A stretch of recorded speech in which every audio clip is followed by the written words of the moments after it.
The Ohio Bobcats were one of the more improved teams across the Mid-American Conference last season, and entering into 2023, this could be a team that sees maybe even yet another big jump, which I know is hard to believe. This was already a team that were the conference runner-ups last season. They very well could be again this year, but this is also a team that is vying for a conference championship with a lot of returning talent to this team and a fairly manageable schedule as well. You managed to dodge Toledo on the schedule. We'll look at that in a little bit. Everything is setting up nicely for the Bobcats this year, and you know I had to rep my Bobcat hat. So will this be a year where Ohio can get back towards the top of the Mid-American Conference, or is this going to be a year where the Bobcats start to slide down the hill and fall below a lot of expectations? What's up, Tailgaters? My name is Tailgate Nate, and welcome to my channel previewing and predicting all 133 FBS level college football teams this summer. Guys, I'm almost done with that. If I haven't done your team yet, hit the subscribe button, ring the bell so you know when videos get uploaded, not only for predictions to come up, but also during the season as well. Now, we got to know how we do things around here. Oh, wait, actually, you can help me support my channel more ways than one. I got to let you know about this. Hey, you're doing one way by watching the video.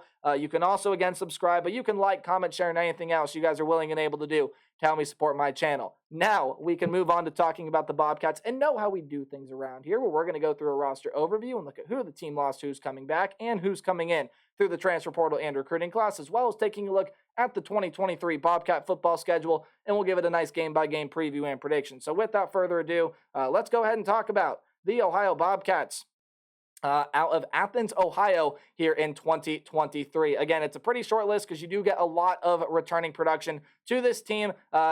You do lose a lot on the defense. We'll talk about it when we get there. It starts with the offense. Again, there's a lot of talent coming back here as Curtis Rourke, your starting quarterback from last year, played tremendously for this Bobcat team. If he can do so again this year, he's again going to be one of the best quarterbacks in the conference. Threw for 3,256 yards, 25 touchdowns, only 4 interceptions on almost 70% completion percentage last season. And also flashed the ability with the legs last season as well. On 74 tries, 249 yards, and 4 rushing touchdowns. He might be the best quarterback in this conference, up there with DeQuan Finn from Toledo. Hey, we talked about them earlier today, again, as of these videos going up. But Curtis Rourke, a very solid player. You do get your backup in C.J. Harris as well, 577 yards, 3 touchdowns in the pick for him. But it is the Curtis Rourke show for the Ohio Bobcats here in 2023. In the running back room, you do lose a couple of depth pieces here. Jake Netherton was the 5th leading rusher last season, and then Julian Ross, the 6th leading rusher. So pretty much everyone comes back, but there are 2 names that I really want to put forward here, as C.A. Bangura is going to be coming back. He was the leading rusher last year, really broke out, 1,078 yards and 13 touchdowns from last season. But you get a guy coming back this year that was really dynamic in 2021, is a really dynamic player, and it's going to lead to be one of the best 1-2 punches in the running back room that the group of 5 and maybe even the nation has to offer, as O'Shawn Allison will be returning to this team. I believe was injured last year, did not play a lot, did not even receive a carry at the stat sheet that I am looking at, but again, take my word for it. That's a very talented player, and he is going to be a very lethal option for the Bobcats offense this season. The wide receiver room really only lose James Bostic, was the 3rd leading receiver, so it is a big hit, especially when you consider he had 607 yards and 1 touchdown. And also led the team in yards per catch as well, so a very good deep ball threat. You're going to be losing him. But other than that, there's a lot of returning talent coming back to this running back room. San Wiglas will be coming back. That was your leading receiver last year, 877 yards and 11 touchdowns for him last season. Jacoby Jones also comes back, 776 yards and 6 touchdowns for him. Miles Cross, Tyler Walton, and some others will be returning to this passing attack for the Bobcats as well. Now, in the tight end room, hey, you got a really good 1-2 punch in the tight end room here as well. Will Kakmarek, 264 yards, sadly no touchdowns for him last season, but Tyler Foster got in the end zone quite a bit. In 13 catches, had 185 yards and 4 touchdowns for him last season. Again, that's a really good 1-2 punch. Might have the best tight end room in the Mid-American Conference. Now, let's talk about the offensive line. Hagen Meservy will be gone, but other than that, that I could find, you got a lot of returning talent to this offensive line. Kurt Daniker, Parker Titsworth, and Jay Ambergy, among many others, will return for this offensive line. I believe you have a lot of transfers back there as well that might play some minutes. So again, the offense returns a lot of top-tier, high-end talent and should be very, very good here in 2023 out of the Mid-American Conference. The defense, though, you do lose a lot of key pieces here, and we're going to start to go through that right now. And it starts out with the defensive line. When you take a look first and foremost at who is leaving, Kaim Caesar is going to be gone off of this team. Led the team, actually was tied for the team lead in sacks last year with 5.5, 28 tackles. Really, really good player. So you're going to be losing him. That's a tremendous talent. Jack McCrory is another really good player. He was a top 5 tackler for this team, 4th on the team with 63 tackles and 4 sacks, generated a lot of sacks, and Bryce Dugan is gone as well. All of them really good players for the defensive line, so that's some big talent that is gone there. However, you do return Vonnie Watkins, who was a really good player last season, 4.5 sacks for him last year. Rodney Matthews, Shane Bonner, and Ryan Buell, among others, will be coming back to this defensive line. So still going to be a solid unit for the Bobcats this year. When you take a look at the linebacking room, well, Cannon Blauser and Kyle Kelly are going to be gone. However, your top 2 leading tacklers for the Bobcats last season in Keith Thompson and Bryce Houston, both of them come back. 96 tackles and a sack and a half for Thompson, and for Houston, well, tied for that team lead with 5.5 sacks. 76 tackles last season as well, put him second on the team, and then a depth piece in Dylan Stevens comes back as well. Then when you take a look at the defensive back room,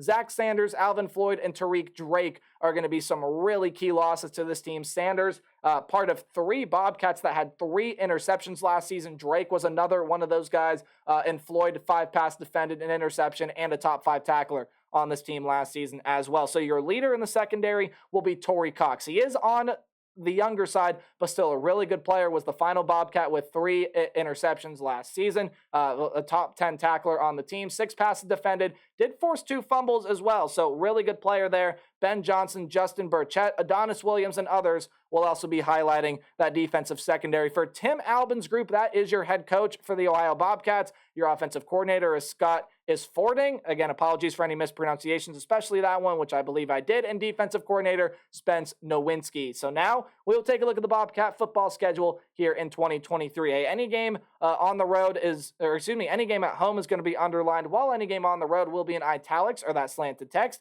Any game you see in green is a game I think the Bobcats are going to win easily. Any game in yellow is a game that, it could be a 50-50 toss-up type game, but I still think Bobcats going to be able to win, and then red is a loss. You start out your year with a very, very tough game. They are one of the few teams to play in week 0, but you get a very tough game on the road against the San Diego State Aztecs in Snapdragon Stadium. This game is going to be an electric atmosphere. Might be one of the better games to watch here in terms of competitiveness there in week 0. The San Diego State loses a lot of defensive production last year, which bodes well for this Ohio Bobcats offense. That's going to be really dynamic. It can definitely give it to this Aztec defense. However, the Aztec defense under Brady Hoke has always been really, really good. And even though you lost 8 to 9 starters off that team last year, that's still a defensive unit that's going to be really good. And it's an offense that found a spark last year, and especially on the offensive end. If that's an offense that can get going early and make the Bobcat defense, again, who are starting to bring some guys up, as you do lose a lot of experience, a lot of talent on that side of the ball. I just think defensive intensity and an improved offense for the Aztecs will lead to victory for them, leading the Bobcats to start the year 0-1. However, they will quickly get to 500 with a win against the Long Island Sharks. Shouldn't need much of an explanation. That's an FCS level program. Ohio will easily be able to beat them. Then you have a couple interesting non-conference games. You got to go on the road and play FAU, and I think this is a loss as well. For as talented as this Bobcat team is, FAU is also very talented. You got a lot of returning pieces back. You have a new head coach coming in Tom Herman. He absolutely thrives in the group of 5 realm. Casey Thompson is coming in to play quarterback. That's a former Power 5 player at Texas and most recently Nebraska. A lot of talent on both sides of the ball. FAU, again, may have its struggles this season, but overall a very solid football roster, and I believe that will be a loss for the Ohio Bobcats. Casey Thompson, just a little bit too much for this Bobcat defense. Now, this is a game here where you have at home with the recent news that has come out about Iowa State and all the gambling accusations and everything else. This may be a game that I have highlighted in yellow as a Bobcats win. However, I am true sticking to it. If you've seen my Iowa State predictions, I do have them losing this game. Now, if Hunter Deckers, Jarrell Brock, and some of these other players are going to be let off and play football this year, again, that's an Iowa State team that it's hard to see not improve from last season. Lost a lot of very, very, very close games. Matt Campbell's still a pretty solid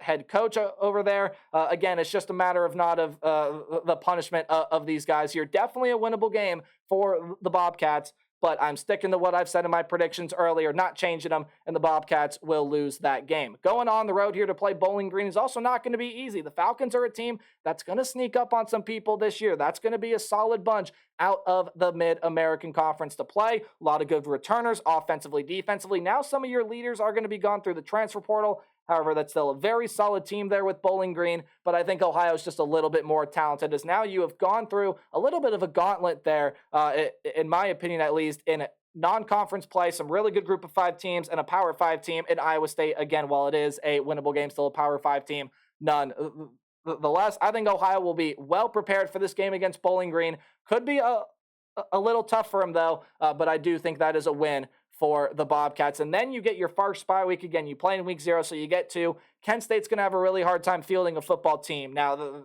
that is a joke, but in a serious matter, that's a team that lost pretty much everybody to the transfer portal. Everyone's at a new destination. It basically is an entirely new roster, and that's a team I see struggling big time in the Mid-American Conference this season. So the Golden Flashers will be no match for the Bobcats here in 2023. Northern Illinois on the road. This is a team the Bobcats are going to have to watch out for. There is a lot of experience on that team, a lot of good players coming back to it. However, I believe that Curtis Rourke in this Bobcat offense will just be a little too much for this Northern Illinois defense. So I got the Bobcats going on the road, winning a tough one there, though, in week 7.